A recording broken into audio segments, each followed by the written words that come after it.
राष्ट्रीय सुरक्षा सलाहकार अजीत डोभाल देश के प्रधानमंत्री नरेंद्र मोदी के ऐसे योद्धा हैं जो देश को हर मुश्किल भरे समय से निकालने में सक्षम हैं। उनकी सूझबूझ और मास्टर प्लान का ही नतीजा है कि आज ड्रैगन पीछे हटा है। दरअसल अजीत डोभाल ने रविवार यानी 5 जुलाई को चीनी विदेश मंत्री वांग यी से बातचीत की। वास्तविक नियंत्रण रेखा पर स्थायी तौर पर शांति वापस लाने, भविष्य में ऐसी घटनाओं से बचने के काम पर आधारित रही। ये पहली बार नहीं हुआ कि जब राष्ट्रीय सुरक्षा सलाहकार देश के लिए बड़े संकट मोचक साबित हुए हैं। अजीत पहले भी देश के दुश्मनों को कई बार हरा चुके हैं और हर मोर्चे पर विजय हासिल करके ही अपने काम से दम लेते हैं। मोदी सरकार में कैबिनेट दर्जा हासिल किए हुए राष्ट्रीय सुरक्षा सलाहकार अजीत डोभाल केरल कैडर के 1968 बैच के रिटायर्ड आईपीएस ऑफिसर हैं। साल 1972 में भारतीय खुफिया एजेंसी IBI से वो जुड़े थे। अजीत डोभाल उत्तराखंड राज्य के पौड़ी गढ़वाल से आते हैं, जिन्हें मोदी सरकार के दूसरे कार्यकाल में लगातार दूसरी बार भारत का राष्ट्रीय सुरक्षा सलाहकार नियुक्त किया गया। तो चलिए आपको एक एक करके सुनाते हैं उनसे जुड़े किस्सों के बारे में, जब उन्होंने देश के दुश्मनों को पटनी दी थी।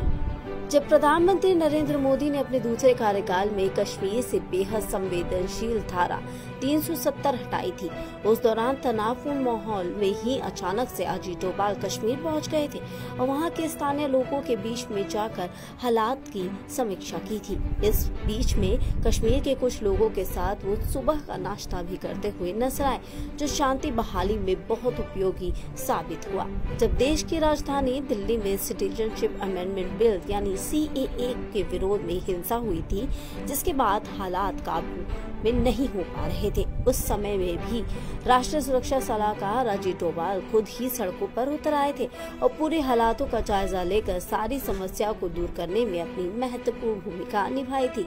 इसी कदम के कारण दिल्ली में बढ़ती हिंसा पर लगाम लगी थी। राष्ट्रीय सुरक्षा सलाहकार अजीत डोभाल आतंकी पाकिस्तानी के लिए एक ऐसा नाम है जो उसकी सबसे बड़ी मुसीबत है। वैसे डोभाल की दहाड़ पाकिस्तान को हमेशा से ही डराती आई है।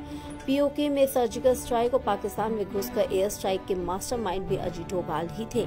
उनके ही नेतृत्व में भारतीय सेना ने सर्जिकल स्ट्राइक को अंजाम दिया था। अजीत डोभाल पिछले कई दशकों से आतंक के खिलाफ भारत का सबसे बड़ा चेहरा रहे हैं। साल 2015 में मणिपुर के चंदेल में उग्रवादियों ने घात लगाकर भारतीय सेना के जवानों पर हमला किया था। इस हमले में 18 जवान शहीद हो गए थे। उस समय देश के प्रधानमंत्री नरेंद्र मोदी ने राष्ट्रीय सुरक्षा सलाहकार अजीत डोभाल को जवाबी हमले की कमान सौंपी और उसी समय में अजीत डोभाल ने बांग्लादेश का अपना दौरा रद्द करके केवल 5 दिन के भीतर ही अपनी योजना के कारण म्यांमार सीमा में 2 किलोमीटर तक अंदर घुसकर उग्रवादियों के कैंप पर हमला कर दिया था। तो देखा दोस्तों आपने कि एक माइंड ने कितनी सारी भारत की मुसीबतों को कुछ ही पलों में नष्ट कर दिया। तो ये थे वो राष्ट्रीय सुरक्षा सलाहकार अजीत डोभाल, जिनके किस्से बच्चे बच्चे तक जानते हैं।